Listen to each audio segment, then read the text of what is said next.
Hello everybody and welcome back to the Tylord channel. Today we are finally getting into Call of Duty World at War and my experience with it. To quickly explain this video format, I recently completed a veteran difficulty run of World at War, and I will be sharing my thoughts about the run itself as well as giving a retrospective of the story in the game and the elements of design that stood out to me. Now let's get into it.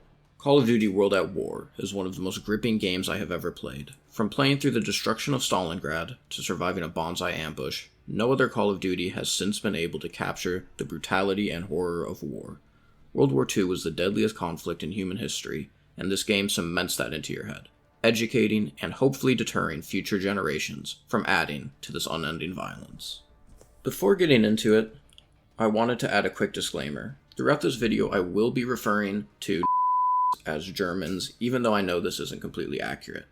I'm doing this because I just do not want to incur YouTube's wrath and have any risk of this video getting taken down. I also want to thank everyone who supported the first video, as this is the second in this series.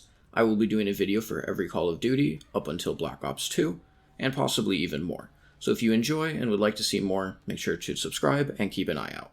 And without further ado, let us begin my veteran run and retrospective of Call of Duty World at War. Unlike the previous entry, this game has no tutorial mission and we are thrown straight into the action with Semper Fi. We start off in the American campaign in the Pacific, playing as Private Miller. We have found ourselves captured by the Japanese and have to watch as our comrade gets executed in front of our eyes. Luckily, Captain Robot comes to save us, and the run can truly begin. We grab a pistol and a rifle as the fishing village erupts into flames. We get our first death early on, showing just how difficult this game can be. After clearing the village, we run into our very first bonsai attack, and again, really capture that horror of the guerrilla tactics and fierceness of the Japanese forces. We finally reach an ammunition bunker that we send an oil-filled truck into, blowing it up before ending this mission with a last stand section as we are dragged onto the escape boats, ending the mission and opening up this campaign like no other. Little Resistance opens with a D-Day style assault on the Japanese-controlled island of Peleliu. The other landing crafts are exploding next to us and our air support is falling out of the sky. Our boat gets stuck on the coral and hit by artillery, throwing us overboard and into the ocean. As soon as I get to shore, I take a little detour to collect the ray gun and a very cool and interesting Easter egg hidden by a developer. Even though I end up ditching the ray gun cause it actually kinda sucks in the campaign. I make my way up the beach using the artillery strike to clear out the Japanese encampments and survive a string of bonsai attacks. We get our first little challenging section of the game as I have to take down a huge fort manned by 2 machine gunners. After a few attempts though, my squad pushes through and gets to mow down the oncoming enemies. I call in an airstrike to destroy the remaining tanks and secure the area. In the last seconds before the mission fades to black, Sergeant Sullivan is unexpectedly stabbed and dies, which I was definitely very broken up about. No, that's so sad. Yo, can I get that shotgun though? After Sergeant Sullivan's early death, Roebuck is promoted to Sergeant and leads our squad on our way to capture a Japanese airfield. The mission starts off with us investigating a downed plane that ends up actually being booby-trapped for a bonsai attack where I kinda instantly die. Once I get out of the jungle is where the mission really takes off, as on the airfield I am tasked with taking down 3 different tanks with a bazooka. After clearing out the tanks, I have to work my way up to a bunker where there are 2 AA guns that are stopping us from getting air support. I take the first one down and hop on it to use it to clear out the rest of the bunker. The mission finishes in a holdout against waves of soldiers that concludes with a Corsair bombing run. Before I continue with this retrospective, I want to just let the intro to this next mission play out uninterrupted.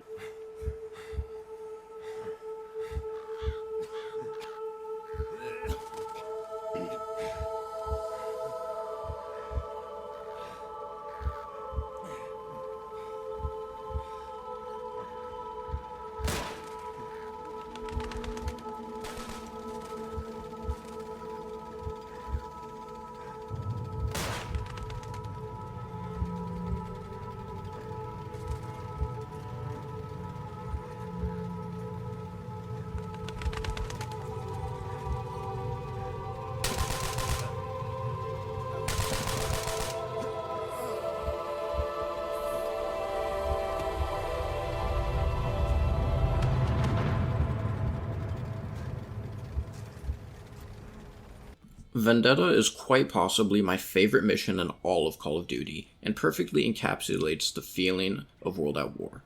The shaking of the planes overhead as your wounded comrades are being executed and you sit in horror, wondering if you will be next. The bone-chilling music makes every hair on your neck stand as the true horror of war is showcased in the Battle of Stalingrad, the second bloodiest battle in human history, and is the perfect way to start our Russian segment of the game.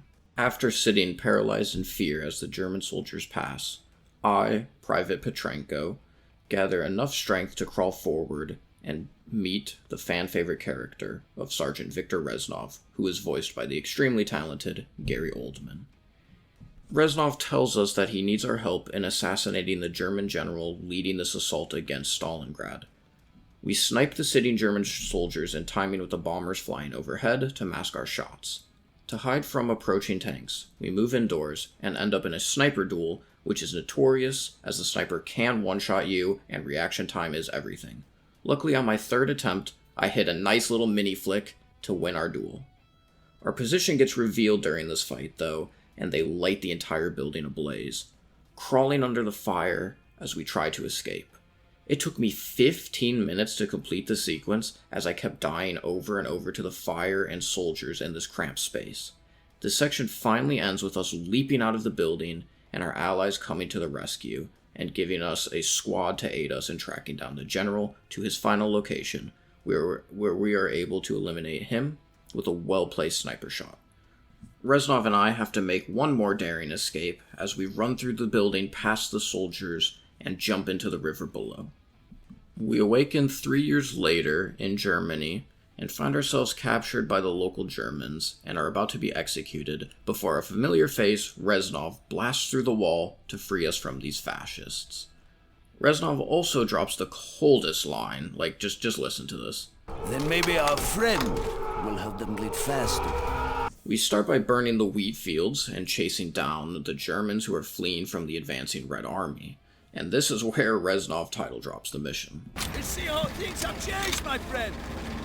Now it is their land, their people, their blood. I advance through a surprisingly difficult trench warfare section with a lot of enemies where I do end up dying a few times, but after clearing it out, I arrive to the finale of the mission where I'm tasked with eliminating 4 Tiger tanks with a Panzerschreck. After eliminating the final tank, I work my way up to a barn where actually a surprise 5th tank emerges that I have to quickly get behind cover and use the Panzerschreck to destroy. I end up riding on our own tank into battle as the rest of the Red Army advances on the last German defense in the area, where I again utilize the Panzerschreck to wipe them all out and end the mission. Also, I do want to mention that this game's soundtrack is honestly fantastic. So just listen to this snippet from the end, because it's great.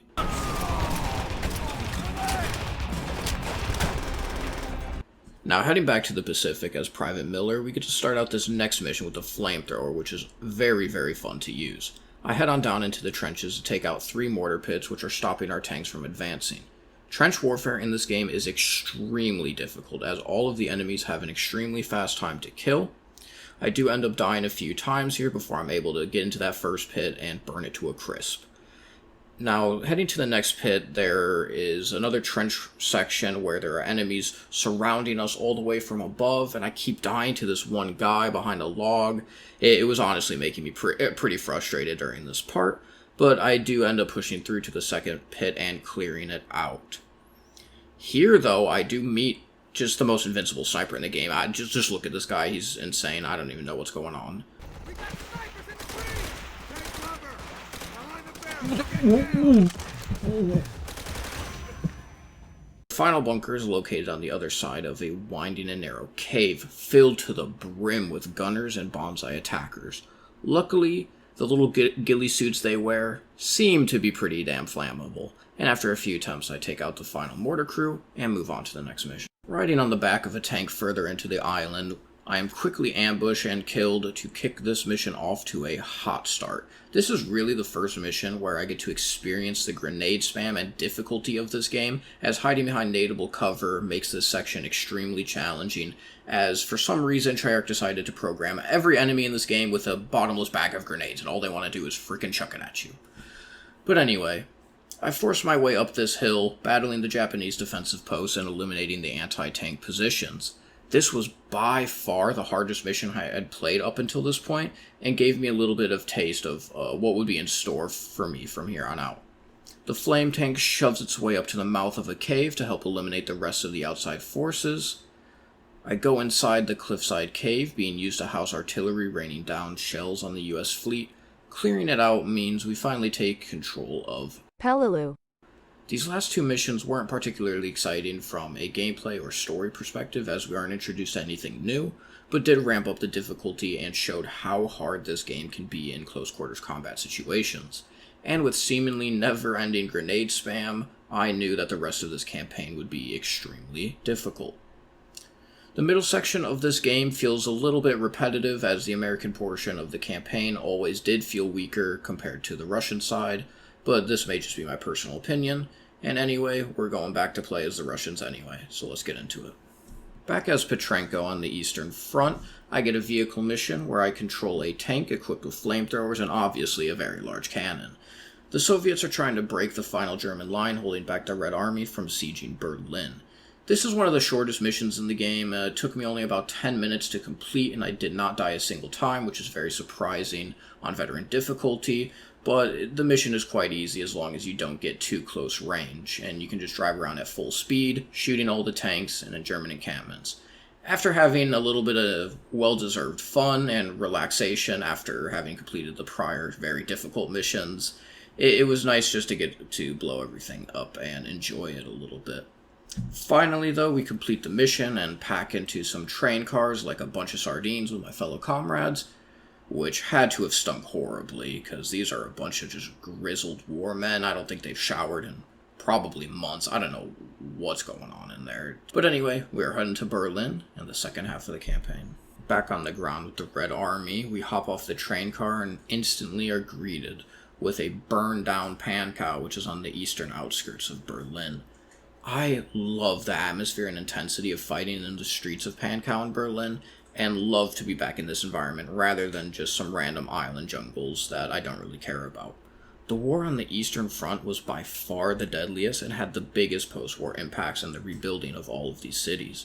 We get to see the hell that millions of soldiers not only had to fight through, but the shelled out homes and cities even more people had to live through. While I may be a little too critical of the American campaign at times, I cannot say enough praises for the Russian campaign, as it feels so much more gripping and surreal as this unimaginable level of destruction actually took place. Playing through the mission, I work my way through the remaining German defenses and find our way into a familiar area in the Asylum, or as it is more commonly known as the zombies map, Verrückt. Climbing up the stairs, I grab the double-barrel shotgun in one of the only moments it is available during the campaign, even though it actually is kind of bad, because if you're getting within shotgun range, you're probably already dead. After a few deaths of using the shotgun and having my fun, I end up clearing out the asylum and regrouping with the tanks and marching with the Red Army as we chase down the fleeing Germans and are sent out with Commissioner Markov delivering this amazing speech.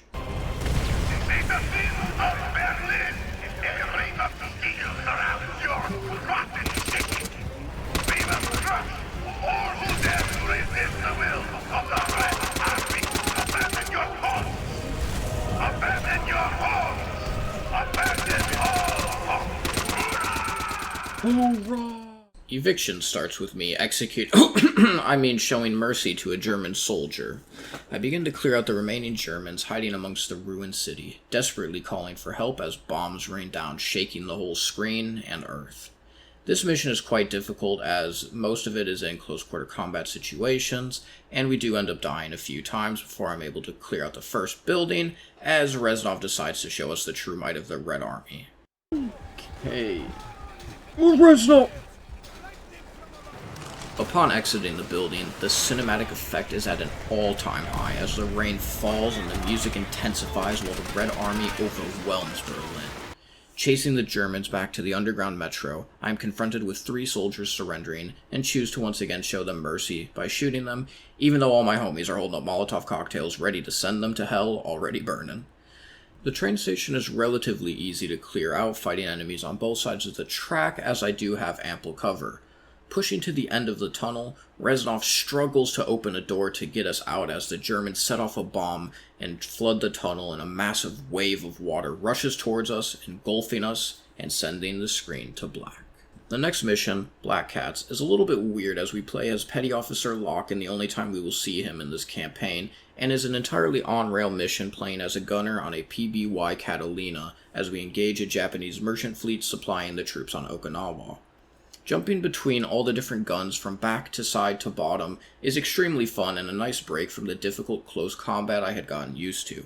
After destroying this first merchant fleet, the radio comes through saying that a surprise kamikaze attack of Zeros has attacked the nearby US fleet and needs protection desperately. While shooting down planes, the other Catalina gets shot down, and we have to make an emergency water landing to save sailors from the sunken US fleet. Patrol boats and Zeros continue to bear down on us as I pull survivors into the plane while spraying out as many bullets as I can. Luckily, as we are about to be taken out, a squadron of Corsairs come in to save the day and finish off the Japanese attack.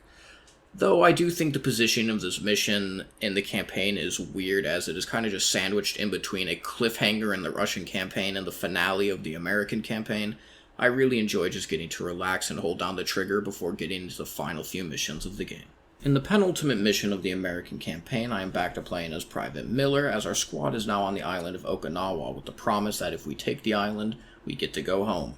Pushing up the starting hill through a bonsai attack and relentless grenade spam, I cut through a cave to reach the machine gun encampments holding down our forces that I need to destroy. This part was relatively easy, but the next section was by far the hardest part of the game up until this point. I am tasked with assaulting and approaching a Japanese fortress as enemies from all angles are shooting down at me with little to no cover. At first I tried taking the left path, which was pretty open, but after dying a handful of times and thinking the section was quite frankly impossible, I decided to try and go down the right path, which was narrower but provided a slight bit of cover in the trenches. After dying some more and totally keeping my cool, If it takes me all the way back, I'm gonna be so mad. it's going to too, isn't it? No way! I decide to finally play it smart by running straight down the middle and throw some satchels while I'm hip firing into the bunker. Well, at least I got a checkpoint. Going through the caves under the fortress, we fight until finally clearing the mortar encampment on top as the mission comes to an end, hauling off our wounded and entering the final mission of the American campaign. Our last hurrah with the Americans starts with breaking point as we run up to a supply drop and are being ambushed by Japanese sniper and mortar fire. We run behind cover, and Roebuck orders us to head into the tunnels to take out the spotters and clear out our approach to Shuri Castle. Out of the tunnel comes an insane bonsai attack section where I annoyingly keep getting thrown to the ground and have to mash my knife key to survive the unending attacks. I end up dying a few times here to the attackers, and Roebuck decides to throw a grenade at me and kill me.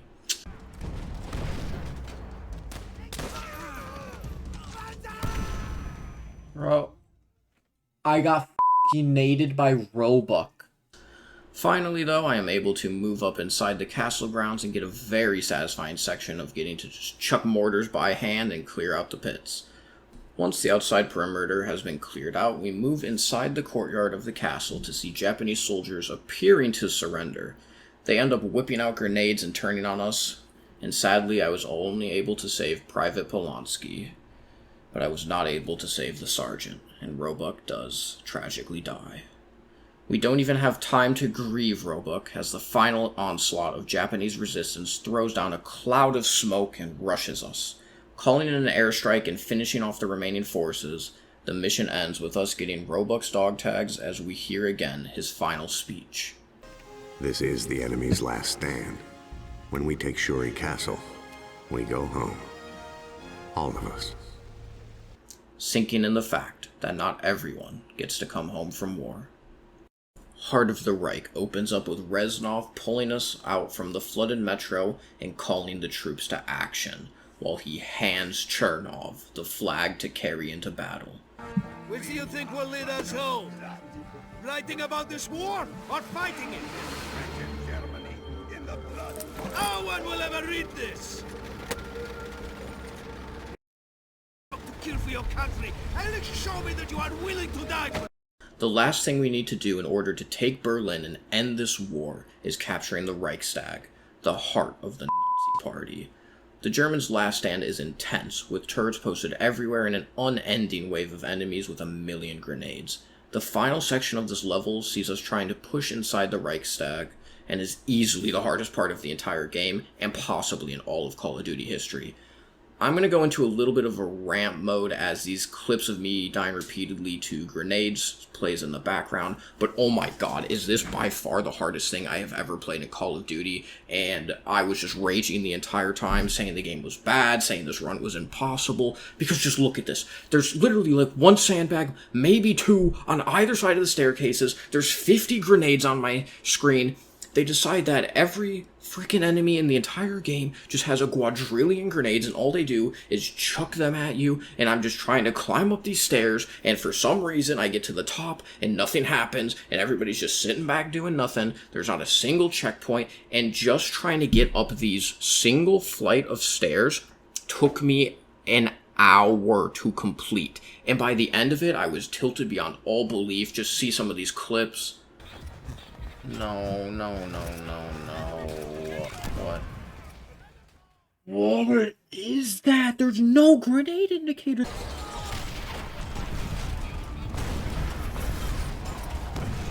Awesome. It's just grenade spam.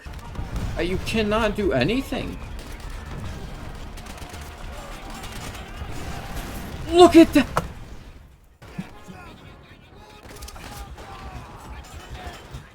Look at this! Look at this!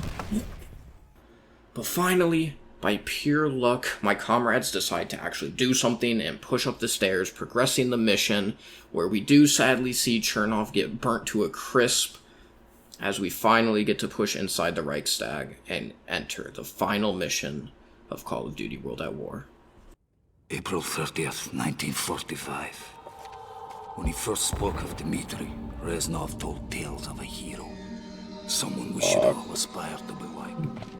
At times, I have seen him show mercy, and at others act with complete brutality. I do not understand him. Perhaps heroes need not question their actions. Those were the final words written by Chernov in his book, and we must honor his sacrifice by finally putting an end to this war. This is yet another difficult mission, but after the last one, it seemed like a walk in the park. After dying a few times in the initial room, I am able to push up the stairs and into the main speaking chambers, and get to satisfyingly snipe the Germans down below. Once I have cleared out the speaking chambers, I push onto the roof where the last resistance remains. Once defeated, I head forward to carry on Chernov's mission of carrying the flag and planting it, securing a Russian victory. Unexpectedly, though, a single surviving soldier gets up and shoots me, as Reznov leaps in and slices him down. Yeah! The honor should be yours.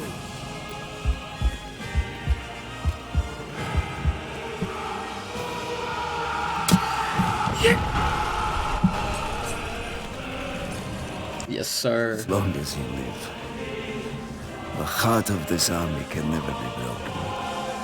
Things will change, my friend. As heroes, we will return to Russia's embrace. Berlin has been captured, ending the war and our campaign. Before I get into my final thoughts, I want to discuss what comes after the credits in this game, which is our very first look at Nazi zombies in the map Nacht der Untoten.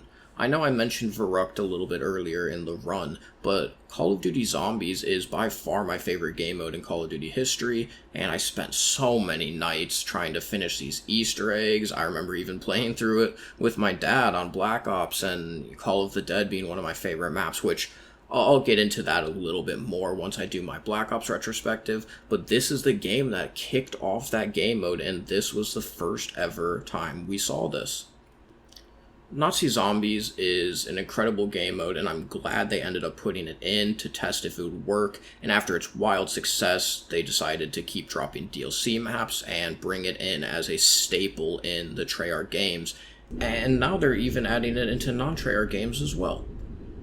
But without further ado, let's get into the closing thoughts and wrap up my Call of Duty World at War veteran retrospective. World at War is one of the most mature and grounded takes on World War II I have ever seen. While the story is certainly lacking when compared to the Modern Warfare trilogy and the Black Ops titles, World at War still manages to keep my attention with the way it handles playing through events that actually occurred. When this game launched, the video game market was way oversaturated with World War II shooters between nearly every prior COD game, as well as the Medal of Honor franchise taking place during this time period. Call of Duty wouldn't even return to World War II until COD World War II, as fans had begun desiring something new. Despite not being innovative with the setting, Treyarch was still able to produce a fun and engaging campaign with stellar level design in the Russian campaign amongst the ruins of Stalingrad and Berlin, with the amazing voice acting done by Gary Oldman as Reznov and Kiefer Sutherland as Sergeant Roebuck, who both knocked it out of the park as I felt a patriotic pride rushing into battle after one of their speeches. The soundtrack is nothing short of incredible and is easily one of the best in the franchises. I remember playing this game as a 10-year-old kid and being terrified of the opening menu music, which I want you to listen to before I continue with my next praise.